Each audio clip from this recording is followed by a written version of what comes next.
My name is Maxx Fenning. I use he, him pronouns. I am a gay man, 20 years old, and I am the founder and president of PRISM.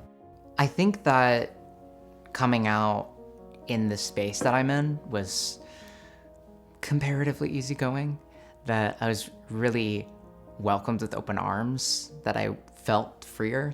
But I've also experienced, my fair share of homophobia, arguably more recently when, as I've gotten into this work, I've experienced the most horrific and horrendous rhetoric and actions against my community and myself, and it's been exhausting.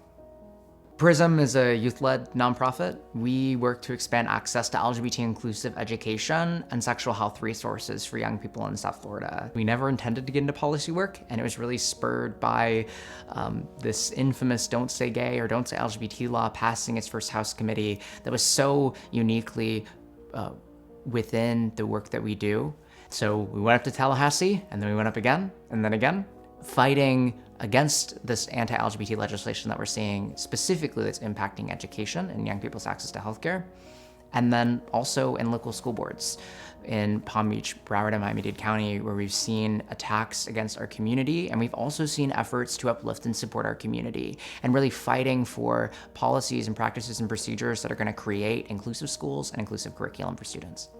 There's such a rich history of queer people in our country, in the world, so many amazing scientific advancements that they've made, so many cultural and artistic breakthroughs that have been spearheaded by the LGBT community, and that's worth recognizing. And in particular, it's worth recognizing in the context of who we are. To be told that the history of your community doesn't matter enough to be in a classroom, that it's inappropriate for kids, that your community and who you are, well beyond what you do in the bedroom, is inappropriate, is too adult, when I know that I was a queer kid once, and I know how much I benefited from inclusive curriculum in an inclusive school that made me feel seen, that made me feel heard. And to see that stripped away, to see that treated as cancerous, to see that treated as a social contagion, an infection that needs to be eradicated from this earth, is so debilitating.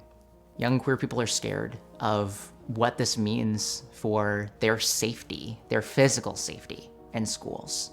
To be able to witness history in the making, history that shouldn't be in the making right now, of their communities being mocked and ridiculed and erased, is terrifying. My message to parents of LGBTQ plus kids is, I know it's looking real scary, but we need you. We need voices. We need people to show up for our queer people, our young queer people who can't leave this state, and you're the perfect person to champion that.